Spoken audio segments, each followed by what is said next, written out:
Hello and welcome back to the Final Lap podcast. We are here live from Daytona in the RV, getting ready for Speed Weeks. And this is Josh, and I'm here with Sam. Sam, how are you doing? I'm doing great. I'm excited to be here in Daytona. Excited to be hanging out in the RV for a little while and talking about this weekend of races coming up and really this whole NASCAR season. Yeah, it's definitely one that we're looking forward to and ready to kick off here with the Daytona 500. But before we get to that, I want to start with some NASCAR season, just overall preview. And I kind of want to do this in a little like 5, 4, 3, 2, 1 kind of style activity. So I want to, do 5 bold predictions here first for the 2025 season. I figured we go back and forth with these, and I'll let you kick it off with your first bold prediction for 2025. Yeah, so my first bold prediction that I have is all 3 full-time Trackhouse drivers to make the playoffs this year. We got, of course, Daniel Suarez, sort of racing for his job a little bit this year. Mm-hmm. A lot of rumors out there that he could be moving on after the season if things don't go well, and I think he'll live up to it and at least get 1 race win this year. We know his prowess at Atlanta, obviously winning last year and then also having a second place there. I expect he'll do well there, or if not, he'll get the job done somewhere. Mm-hmm. I think he'll shine under pressure this year. Maybe not up there with the top level of guys, but I think he'll get at least 1 win. Ross Chastain was a guy that I felt like was due for a win all of last year, and it just never really came through. I wouldn't really be surprised to see him win pretty much anywhere, and I think he'll get the job done. And, of course, we got Shane Van Gisbergen, first full-time season here in the Cup Series. And, I think with the number of road course races that we have now, including Rovals and whatnot, I feel like this guy's due for a win. I don't think if he doesn't get a win, I don't think he'll manage to qualify just on points and consistency, just, given all the new tracks he's going to be facing. So I think this is really a bet on him to win one of these races. We talked about that a little bit in our driver draft, and for me, I think SVG will get the job done at least once.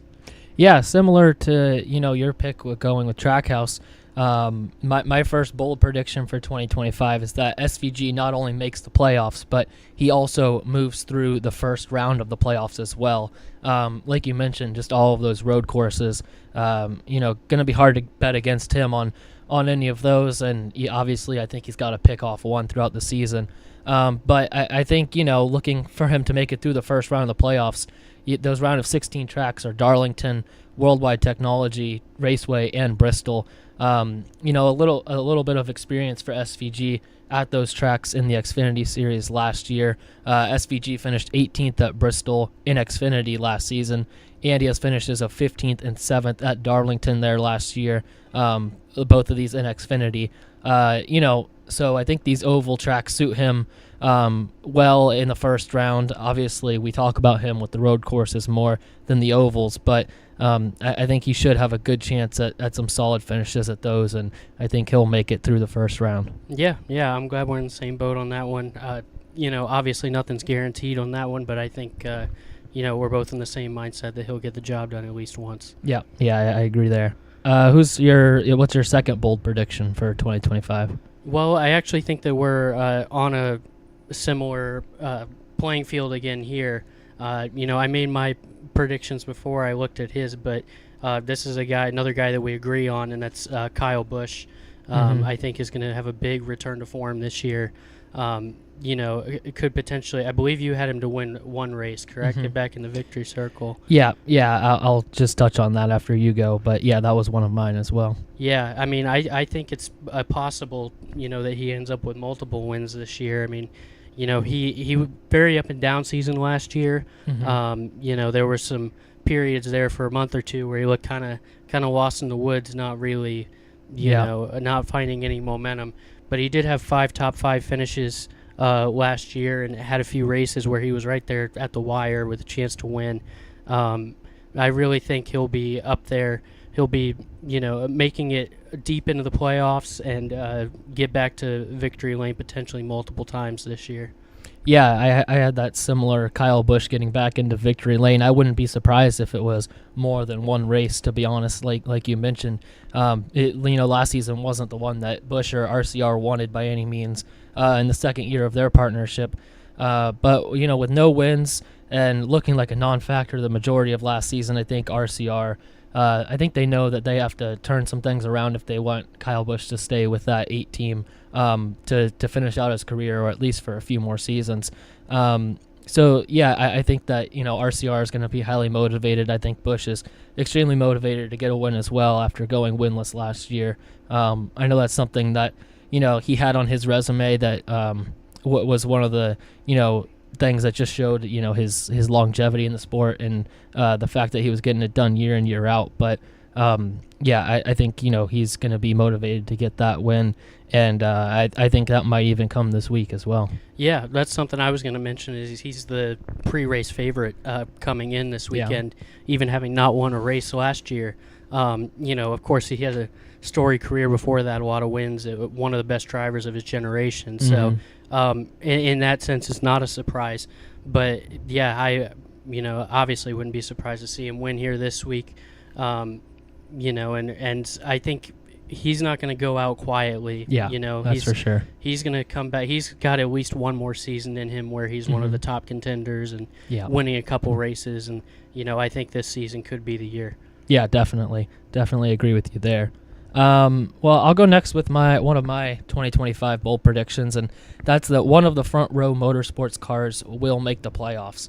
You got three drivers there this year. Zane Smith, he got better and better as the year went on last year. In the Spire car, it was a Trackhouse driver in Spire equipment.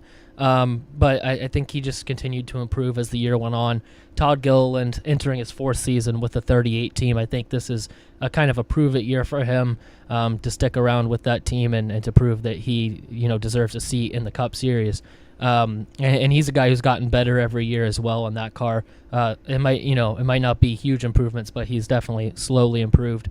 And then Noah Gragson joins the team. He's going to look to stabilize his career here. 3rd team in his 3rd Cup Series season, but he showed some promising moments in 2024, I think. I think along with the drivers, the team, they've shown, good speed at super speedways and at road courses. I think they might snag a win at one of those with 3 pretty talented drivers, I think, and make their way into the playoffs. Yeah, I think this is another solid pick. I think Todd Gilliland especially is a guy to watch for this week. We'll get later into some picks and some underdogs for this week, but I think this is going to be one of his best chances to win all season. Gragson and Smith could certainly get the job done too. So, definitely going to be an underdog team if they make it, but certainly not out of the realm of possibility. Yeah, definitely going to be. It's not an easy road for them to make it, but I see a path for them, and I think one of these 3 guys will snag a win. Yeah. So I'll get on to my next one. Our first 2 were pretty similar, but now we're kind of diverging a little bit. I think this isn't really bold, I guess. A lot of fans will probably, kind of predict this, but it seems like we're on the path to a new playoff format, given the disappointment of last year, and even NASCAR starting to kind of acknowledge that last year went sideways and wasn't the best way to produce a champion. So I think we're going to get a new playoff format, but I still think the fans are going to be left a little bit disappointed by what we end up getting. I really think, all these other series that we follow, your F1s, your Indy cars, I know that they're different styles of racing, but you really get a full picture of who was the best driver all season. And we just don't have that in NASCAR with this current playoff format. And I think NASCAR would be pretty unwilling to budge from having a playoff format still, even if they change it, just because they think maybe it brings more people in, or especially for those final races. So I think we're going to get a new format, but I think it's still going to be lacking a little bit, and I'm interested to see kind of where they go from here. Yeah, I would love for them to take a look at the format, maybe make some changes there. I think that's something that everybody's kind of hoping for, whether that's just getting rid of playoffs entirely or going back to some chase style kind of thing. I think something in that realm would be very beneficial to the sport, and I think it's what a lot of fans are looking for. My next bold prediction, a little bit of a different route, but I think Jimmy Johnson announces he's retiring from driving even part-time for Legacy. I think he's going to look to take a presence or a bigger presence as his like kind of manager role with the team to improve their result, given the team's recent struggles. The last couple of years haven't been the best for them, really, ever since Jimmy's kind of come into the team. And I just don't see Jimmy wanting to continue to drive a car that's got really no chance of winning or even having solid finishes. I think if he wants Legacy to succeed and maybe give him a chance to get back in the car later on, he's going to have to step away from driving and really focus on, improving their car's performance, and also maybe, getting some more sponsorship money and that kind of thing to help out the team. Yeah, I think this one kind of seems like a bit of a slam dunk at this point. He's had 698 Cup starts, so if he runs Daytona and Charlotte, that would get him to 700. Yeah. Obviously, those are the two that he's planning on running at the moment. And Charlotte would frankly be a great place to end his career. He had his first race there, and also it just kind of makes sense given the I know they're not a sponsor anymore, but long-time Lowe sponsorship, and Hendrick being based there, again, no longer affiliated, but the point is it would be, a bit of a storybook ending if you could end at Charlotte and end with a good result there. So, we'll see. Maybe if, both those races don't go according to plan, maybe he comes back for one more 500 or something. But yeah, I think this one makes a lot of sense for him to end it there. Yeah, that's kind of the other thing that I've noticed is it feels like the writing's kind of on the wall, and that his part-time drives have really taken a dip the last few years, and even this year only signed up or saying he's going to drive in 2 races right now. I think that's just kind of a sign of how things are going to go here for Jimmy. Yeah, and it's unfortunate. He had a little bit of flashes here and there, but the IndyCar run didn't really go as planned from a results standpoint, and then now coming back to part-time to the Cup Series, that hasn't really gone according to plan either. It's been a little bit rough seeing a legend like him kind of fade out like this, but I think it would make sense for him to end it here, and I think it would be obviously one of the best careers we've ever seen regardless. So yeah, I agree. So I'll go ahead and get on to my next one. Obviously we've got our first race in Mexico City coming up later this year. I believe in June. June 15th we've got this Mexico City race coming up. I think that weekend will be successful for NASCAR. We'll see I think we're going to see a lot of fans come out. We watched the Formula E race there, and that seemed like that got pretty good attendance. Yep. And I think that is going to lead to more international races down the line. Now, obviously, I don't think this is going to be an F1 thing where we're NASCAR going to Singapore and Silverstone or whatever. But I could see them going back to Montreal, where they've done some races in the lower series in the past, or maybe taking the Clash to Brazil or Europe or something like that. I'm not suggesting a total overhaul of the series, but I think Mexico City is going to be a success and a good race, and I think that's going to lead to at least 1 or 2 more international races coming up. Yeah, I think that's a great call. Seems like the Mexico City fans are, they're always ready for some type of racing on that circuit, whether it's been F1 or Formula E up to this point. And then also when you put a Mexican driver in there as well with Daniel Suarez, I think they'll all come out and support him as well. So, I think that weekend's going to be a great hit, and that track is very good as well. So I expect the racing to be pretty solid there. Yeah, that was my other thought is, I think we're going to get good racing at that track, and we're going to get some exciting moments through the stadium section and whatnot. And it's going to be a lot of fun for the fans to watch, and I think the drivers are going to enjoy it as well. Yeah, I agree.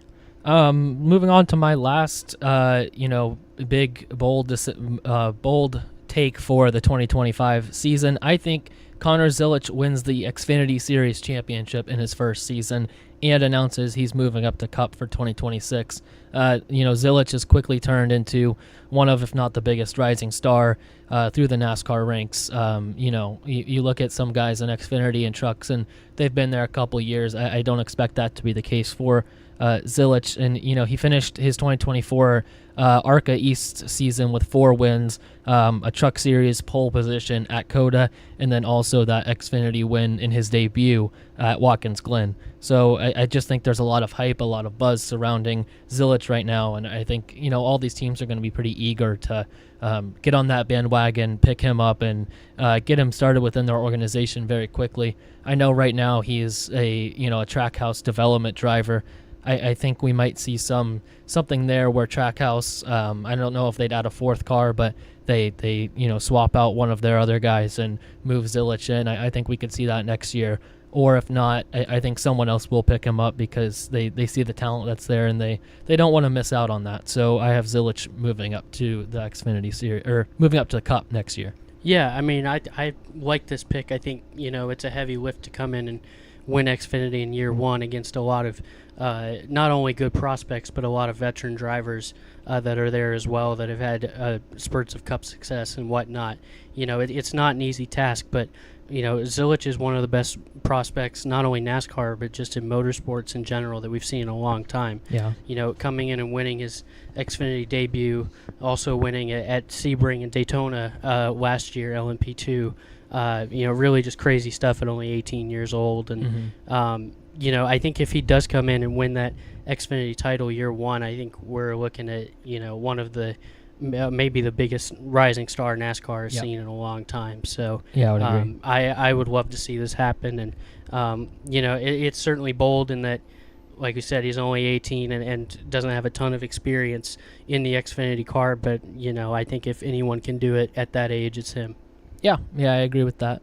Well, I guess we'll move on to our 4 drivers to make the championship for as part of us going through our NASCAR 2025 series preview. I'll start here with my first driver. I think that's going to be Kyle Larson, moving on to the championship 4. He's the best driver at Hendrick right now.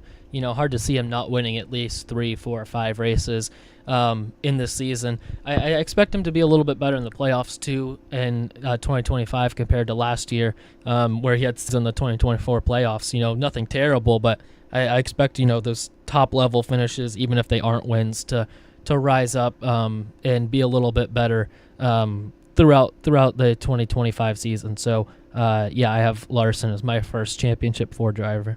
Yeah, I don't have these in order, but I got my 4, and Larson's one of my 4 as well. Most wins in the series last year, tied for the most top 5s. Everyone, if you asked most of the fans, pretty much all of them would say Kyle Larson was the best driver in the series last year. Yeah. I fully expect to see him, competing for that title in Phoenix. Yeah. Who's one of your championship 4 guys? So on my list, I also have Ryan Blaney. 3 wins last year, finished second, runner-up to Joey Logano. Was right there to win it all at the end at Phoenix. Obviously, has won it all before. And this is just a mix of him being one of the best drivers in the series, and also we talk about Penske's success in the playoffs. And I fully expect that they'll have at least one driver in that championship 4, and I think it'll be at least Blaney will make it. Yeah, I had Blaney up next on mine as well. We know how much he can turn it on when the playoffs come up in the big races, winning Martinsville to advance to the championship for the last 2 years. We know what Penske can do in the playoffs as well. So no reason to think he can't make it 4 straight championships for Penske, let alone make the championship 4. So yeah, he's up next on my list as well. Yeah, and that's the thing too. We're not doing our champions yet, I guess, but if he does get to that championship 4, he's obviously extremely dangerous at Phoenix. He's better at Phoenix than almost any other driver is at any other circuit. It's at least close. So yeah, definitely watch out for him if he goes deep. Yeah. Up next for mine is Christopher Bell making the championship 4. I just think this season will mark the season that Bell takes over as the top JGR driver. With Hamlin aging, Briscoe coming in new, Gibbs, he's been solid, but he still hasn't won a race yet. Going into his third Cup Series season. So I think he's going to take over that mark as the pinnacle at JGR. He's not flashy by any means, but he just gets the results done. Finished 2024 with 3 wins and a second best average finish position of 12.8.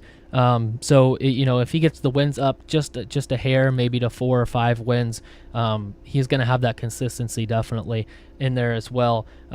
He had the second best average finish position of 12.8 last year. So gets those wins up just a bit. I think that consistency will carry him the rest of the way. Yeah. I honestly, I hope we have a different 4th driver because I have Bell as well. Yeah. He's one of the cornerstones of the series right now, really, as a young guy who's got some experience and is established, but is a guy that we're going to see for a long time, winning races and competing for championships. So it was kind of a slam dunk for me to have him in there as well. And then, the 4th spot was one I thought over a little more, but those first 3 guys I think are not certainly not locks, but I fully expect to see them at the end of the season. Yeah, who'd you have in there for your 4th spot then? So, like I said, I went back and forth with a few guys here. It wasn't as easy to find a 4th. I went with Denny Hamlin for this 4th spot. I just kind of think I don't know if he's going to win the title, but I think he's due to at least get back in that a championship race and give it another run. We'll see how long this odyssey continues of him chasing a title, but it would feel strange for him to retire without winning that big race in Phoenix. So for me, I am going to go with Denny Hamlin. Yeah, the Hamlin one feels really weird right now because I think he still has as much talent as he's ever had, but it just feels weird with everything surrounding him. FedEx leaving last year or at the end of last year. You also had Mavis leaving after I believe just 1 season with him as a sponsor. So he's just kind of in a really weird position right now, I feel like, with Denny, but the driving ability is definitely still there. So yeah, I wouldn't be surprised to see him show up in the championship 4 and try and get that elusive first championship. Mm-hmm. Well, mine is going to be one of Denny Hamlin's drivers, and that's Tyler Reddick. He made his first championship 4 appearance last season. Yep. Finished with a career high in laps led as well, in finishing position, and tied for his most wins in his career in 1 season with 3. On top of that, I just don't see and in the organization are just going to continue to get better and gel even more of them. So I have Reddick as my last championship 4 driver. Yeah, I mean, I think that's a good pick as well. I really the only reason I didn't have him in mind is just 2311 being a little bit of a less established organization than Joe Gibbs. Obviously, they've had a fantastic season last year, and it wouldn't surprise me to see him back in there this year. But we saw how big the gap was between Tyler Reddick and his teammate Bubba Wallace last year. Yeah. I wonder if the gap is going to narrow this year a little bit, or I will see. Like they could take a step forward or a step back. We'll see how that goes. Yeah. Let's move on to our next part of this exercise, and 3 drivers who won a race last year but you think won't win a race this year. Obviously, the driver still has to be in Cup for the 2025 season. So, like a guy like Harrison Burton, let's say, who won at Daytona last year in the fall, would not count, obviously, for this exercise. I'll go first with my guy, and kind of differing from what you mentioned earlier with Daniel Suarez making the playoffs. I think he's going to go winless this year. Nothing against him. I think he's a really solid driver.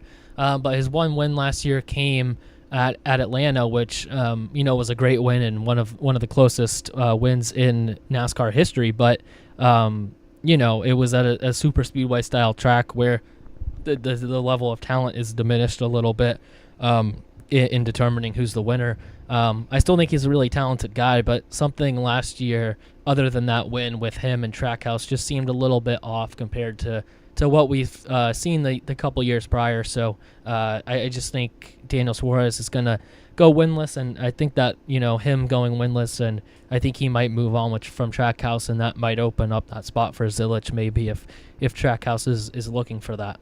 Yeah, that's a good pick. I mean, he was one that I kind of went back and forth on. I do think he's going to win a race this year, but it wouldn't shock me if he didn't. And when I was looking at this list of guys, he was sort of a prime suspect, I guess, to not return to victory lane. Yeah. Well, I'll go ahead and get this one out of the way because it was kind of a unique win, and it's one of those. I don't even know if you really count it, but he was in the did breach victory lane last year, and that's Austin Dillon. You picked him last week as your driver not to win a race all year. Yeah. That's just kind of as simple as, he, last year really kind of struggled outside of that one win, and as for a while, he was kind of my first driver on my list. Yeah, I definitely have him as well. I picked him last week in our fantasy draft for a driver, definitely not to win a race, and I haven't changed my mind from that yet. He's just, a guy who I think, I don't want to say his best days in the Cup Series are behind him, but it's just been a real struggle for the last few seasons for Dillon, and I just, unless it's a super speedway win or something like that, I just don't see him getting back into victory lane in 2025, so he was one of my guys as well. Yeah, I'll go ahead and go into my second guy because I wonder if you might have him as well. And he kind of goes along with a guy who could spoil it at a super speedway, and that's Ricky Stenhouse. Okay. I didn't have him, but he was one of the ones I was looking at. Yeah, of course he won the fall race last year at Talladega. Mm-hmm. He's kind of known as a super speedway guy, or at least that's one of his specialties. But when you look at it, these past few years at Daytona, he's got that one win, and then he has 5 DNFs in his last 6 races here. So it's kind of an all or nothing scenario there. And I know, like I said, he's got the win at Talladega too and whatnot. But I'm just going to say that he doesn't get the job done at a super speedway. And if he doesn't, I think it's going to be tough for him to find victory lane this year. Yeah, being a super speedway guy is just so specific, and it really limits your amount of times that you have the opportunity to win a race. Also with just the luck involved of avoiding all the crashes and escaping, all of the things that could go wrong. It's just hard to, bet on him to win a race. So I think that's a great pick. Mm-hmm. My last one is Austin Cindric, a guy who won the Daytona 500 a couple years ago. But he had that one win last year at Worldwide Technology, I believe, and it was kind of an out of nowhere win, really surprising one, to be honest. And I just don't see him doing it back-to-back years. I think, it's going to be hard because Cindric has the ties to Penske and all of that, so it's hard for them to move on and split up that partnership. But I just think it might be time for that to happen, and I just don't see Cindric moving on and, advancing to the playoffs or getting a win this year. Yeah, I was wondering if I was going to be on an island on this one, but I actually have him as well as my last of the 3. Yeah. Only had 4 top 5s last year, and had weeks at a time, even a month or 2 here and there where he just wasn't anywhere near like top 15, top 20, was really struggling out there. And when you look at it, just having 2 teammates, frankly, much better than him with Logano and Blaney, or at least much more likely to win a race. I think it puts you in a tough situation there. So, I think out of my 3, I'd probably be the least shocked to see him win a race because he can do it on the speedways like Stenhouse can, but he can also fare a little better on some other styles of track. But for me, I've still got him as my 3rd driver that won't win this year. Yeah, I think that's a good point, too, about him being, the least of the Penske drivers, because you not only have to beat everybody else in the field and be better than them, but you also have to beat the guys who are in the exact same equipment as you are. And having two guys like Ryan Blaney and Joey Logano, literally the last 3 Cup Series champions as your teammates, that just also, limits the amount of opportunities for wins that you have as well. Yeah, and it's a little different than being slower than your teammates in other series, like a Checo to Verstappen kind of thing. Yeah.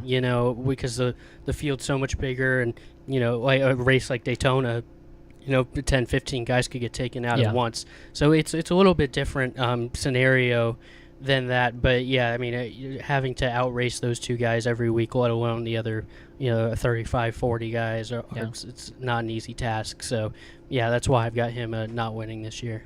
Yep. Well, let's go to 2 first-time winners that you have in the 2025 season. I'll go first here and say mine, and not surprising after I mentioned that I think he'll make the playoffs and through the first round. That's SVG. We all know his road course talent, so I expect him to pick up a win there, but I also, wouldn't be surprised if he sneaks up and wins an oval race as well. He wasn't spectacular, but he wasn't terrible on the ovals last year, and I just think with time and with growth, someone of his driving caliber is going to get better and better on those, and I wouldn't be surprised to see him, win a short track or something like that, maybe like a mile long track, something like that, because I think that's kind of where his skill set can translate the best from road course to oval.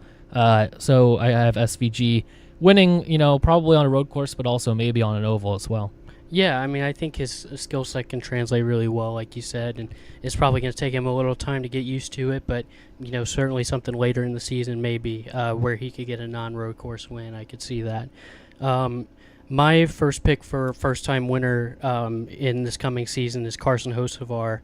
As a rookie last year, didn't find victory lane, but he did have a very successful rookie season, obviously.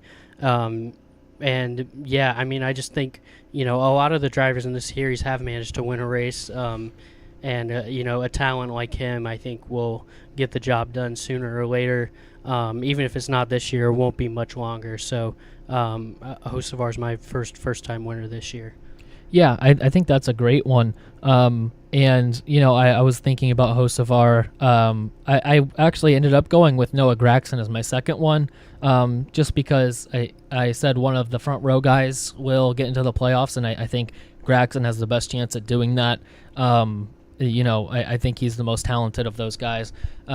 Extremely talented young driver, and I just think that Gragson would be the one of those 3 to make it, but I just thought of another guy who I'm surprised I didn't put in here. I'll see if you put him in here, but if not, I'll touch on him as well after your second pick.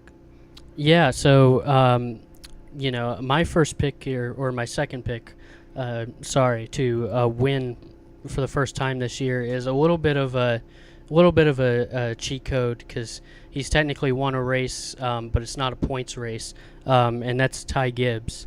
It's won the All-Star Open race last year, but it's not won a points race. He did qualify for the playoffs last year just off of consistency, I guess. 23 top 10s in his Cup Series career so far. Finished 15th last year in points. I think for me, this is a guy that's kind of a slam dunk to get his first points win pretty soon. Yeah, that was going to be the guy that I mentioned. I kind of expected him to win a race last year, and surprised that he didn't. But I think this year will be the year for him. I just think he has too much talent, behind the wheel, and I think that'll help him get the job done. And also wanted to mention I had SVG on there as a first-time winner. Obviously, he won the Chicago street race a couple years back, but this is really first-time winners for being in a full season of races. So just wanted to add that as well. Yeah. I mean, I definitely get what you're saying there, and I think he could certainly win. At a non-road course, and that would really be a big step forward in his career. So yeah, I agree. Well, let's move on to the end of our whole NASCAR championship season preview, and put out our one champion who we think is going to win the NASCAR Cup Series in 2025. I'll say mine right now. I think it's going to be Christopher Bell who wins the 2025 championship, and I'm not really sure what it is. I just kind of have a feeling that this is Bell's year. He's been to back-to-back championship fours in Phoenix. He's really struggled to show anything once he actually gets there, though, and I think that him and the 20 team are just going to get things right this year and be prepared going into Phoenix, have everything laid out and know exactly what they need to do, make those changes, and I think he'll pick up that first championship this year.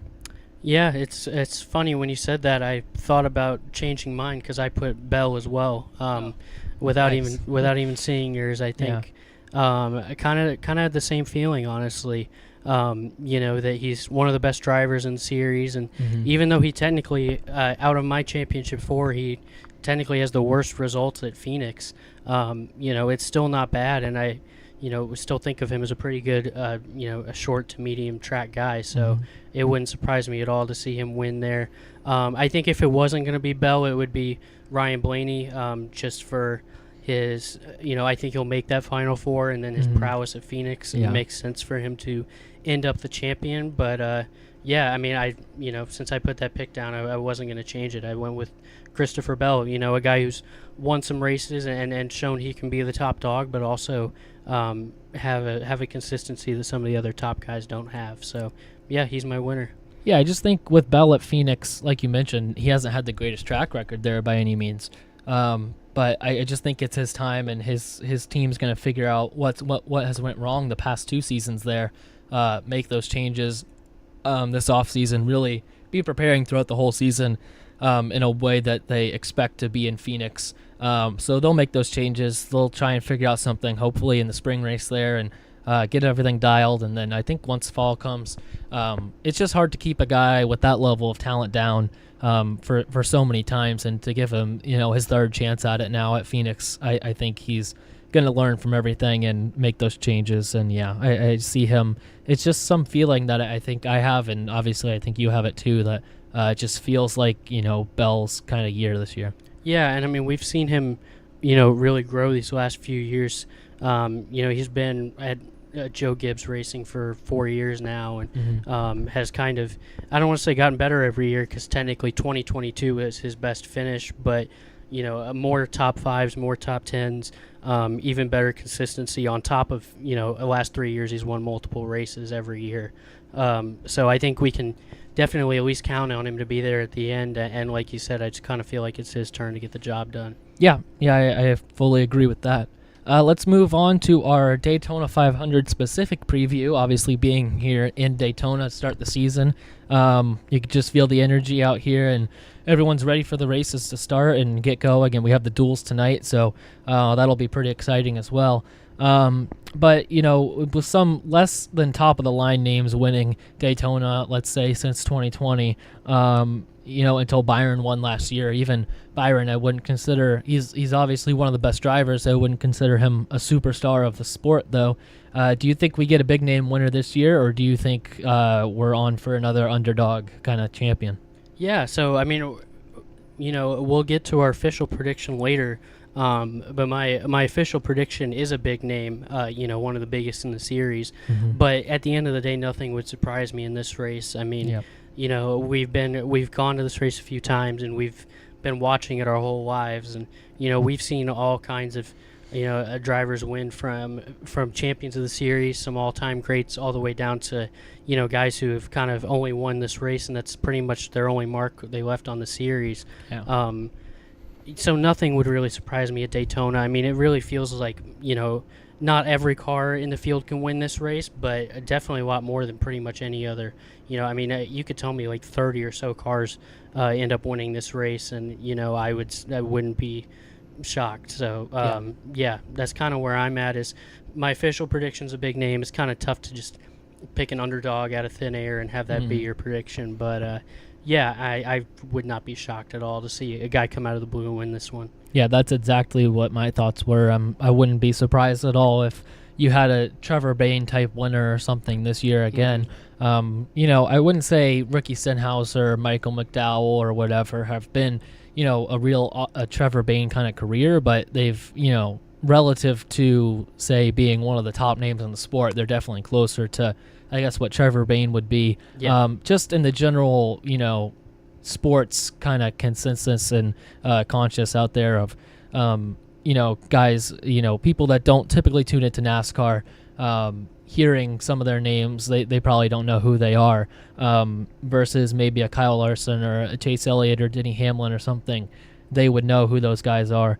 So yeah, I don't think we'll get another underdog winner this year. I think it'll be time that one of the big guys steps up. But I wouldn't be shocked at all. And I think to an extent, the sport kind of needs a big-time winner again in the 500, someone who would kind of make some shockwaves, throughout the sporting world for winning this event. And it would really, be a cap to their career, someone who kind of like a Larson type character or Hamlin or someone like that has reached outside the sport, I think, would be great as a champion just – for the health of the sport overall. Yeah, I mean, it's really interesting looking back at it. You look at the winners of this race in the 90s and the early 2000s, even mid-2000s, and it's all, Hall of Famers, Yeah. legends, some of the best drivers, Jeff Gordon, Dale Earnhardt, Jimmy Johnson, all these guys, and then you get to Jamie McMurray and Trevor Bayne back to back. Obviously, McMurray had a good career, but not on the level of those other guys. And then, the Bayne one really broke the doors open. And since then, it's been kind of up and down.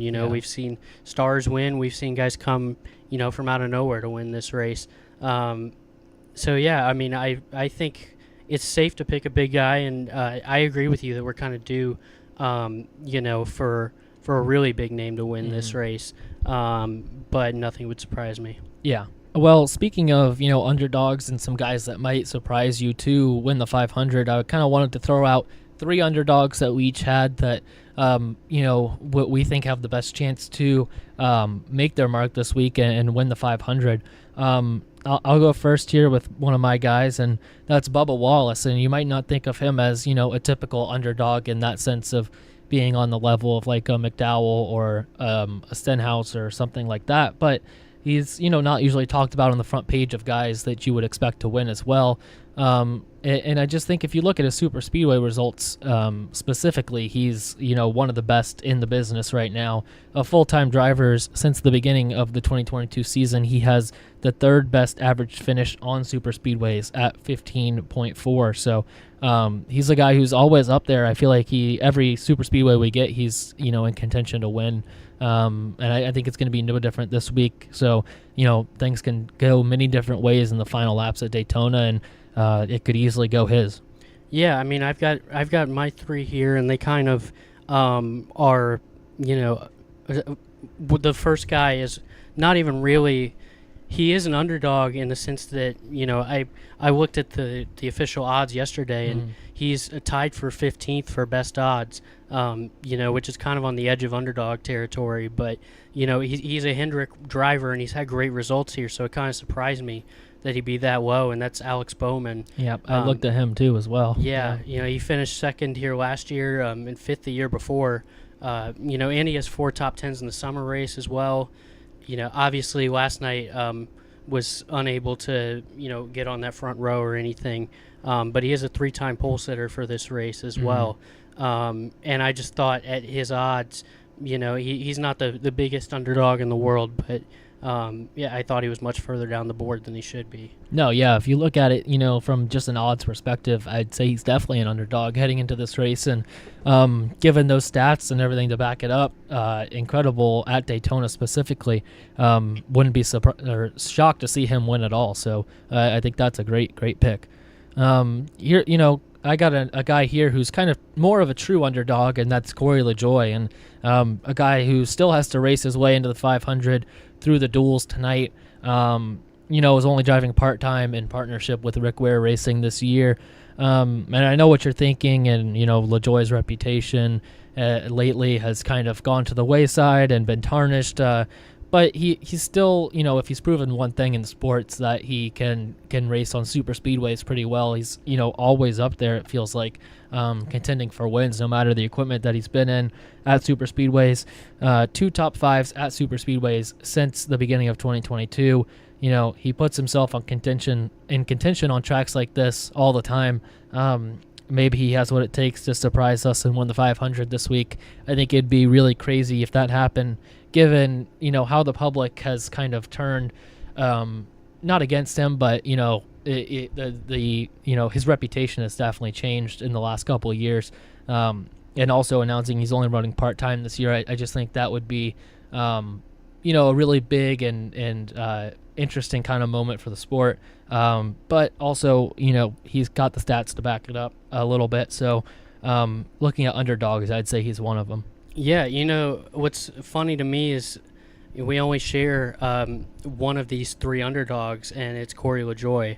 And like you said, he's a guy that we've talked about, a number of times on our show, and a lot of times, it's kind of been, more negative as far as his driving and, what he said in the press and whatnot. But, I really think he's got a real shot if he can get in. I think he's going to be really competitive on Sunday. I mean, he's finished in the top 20 in his last 6 Daytona 500s, which is really kind of insane. Given Daytona, that's kind of it's both a great skill and kind of great luck as well. He's got 3 top 10s and finished 4th last year. So this is the biggest underdog from an odds perspective on my list, and like we said, he still has to qualify. So we'll see where that goes. If he doesn't get in, that would be really unfortunate, because I think he's got a good chance to at least compete in this one. And he's my biggest underdog, I guess, from an odds perspective this week. Yeah, I think he'd be mine as well. My last underdog that I'm looking at here is Riley Herbst, making his rookie full-time Cup debut in 2025. He has some past part-time success on super speedways. In his 5 super speedway appearances in his career so far, he has top 10 finishes in 2 of those races. So, he knows how to drive around here at Daytona and other super speedways as well.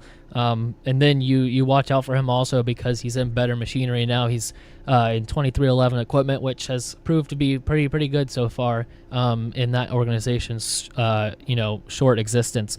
So I just think Herbst would be a guy to watch out for as an underdog, someone who might be a great kind of dark horse pick, because he has shown that he can drive on super speedways, but also that equipment as well, I think, is better than what he's had so far. Yeah, I like that pick. It's honestly, he was a little bit off my radar, but hearing you explain that, I think he's a good shout.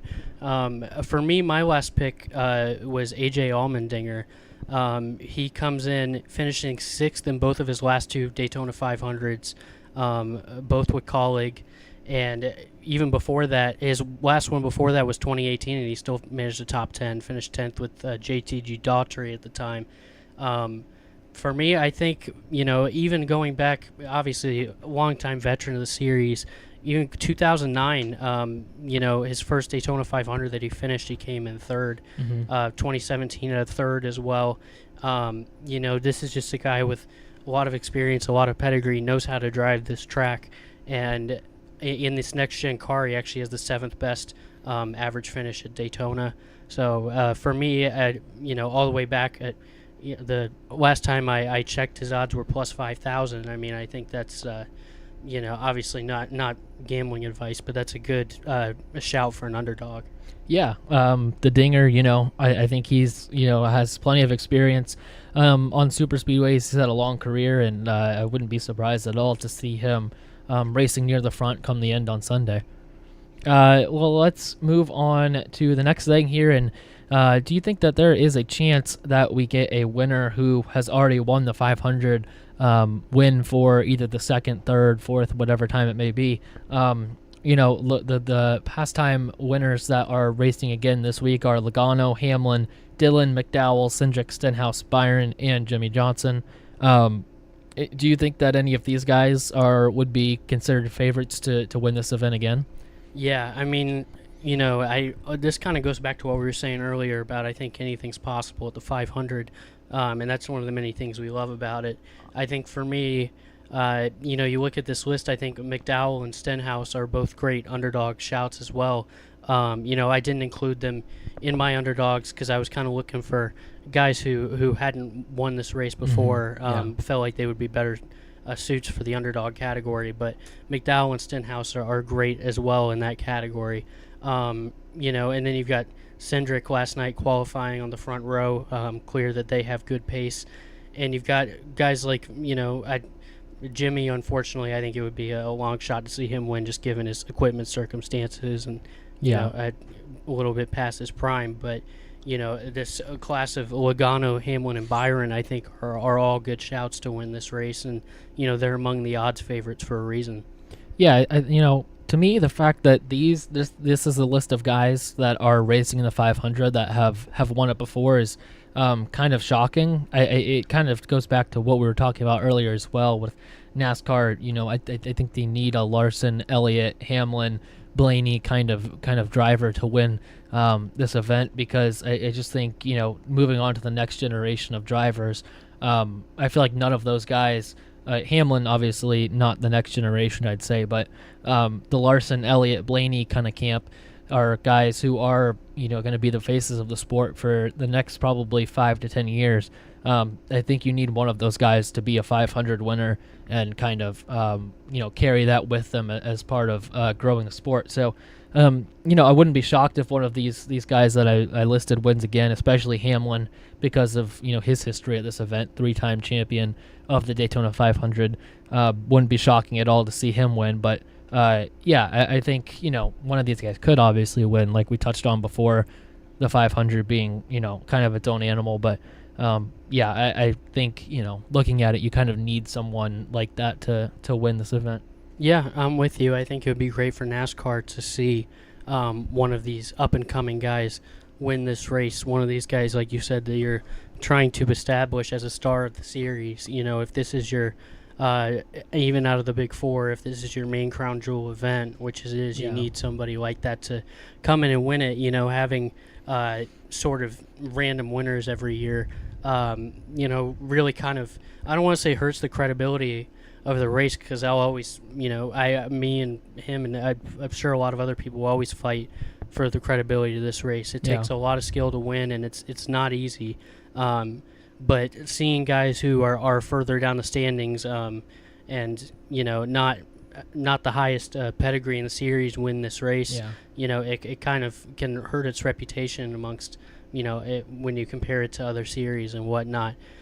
So I would love to see maybe a guy like a Chase Elliott or Ryan Blaney, Christopher Bell, like you said, one of these young guys that you're establishing as a superstar of the next generation. Seeing them win this race, I think, would be big for the series. I 100% agree with that. Well, let's move on to finish up our Daytona prediction here and predict our winner for the event. I'll let you throw out your winner first here, and then I'll go. Yeah, so we got our three favorites, and then your winner. My two favorites that I don't have winning are, first of all, Christopher Bell. We just talked about him as our series champion for both of us. He's got 3 top 5s in his last 6 races at Daytona. Like I said, I think it'd be great for the series if he won, or some of those other younger drivers, and I think he's got a great shout to win. Another favorite that I don't have winning, Kyle Busch.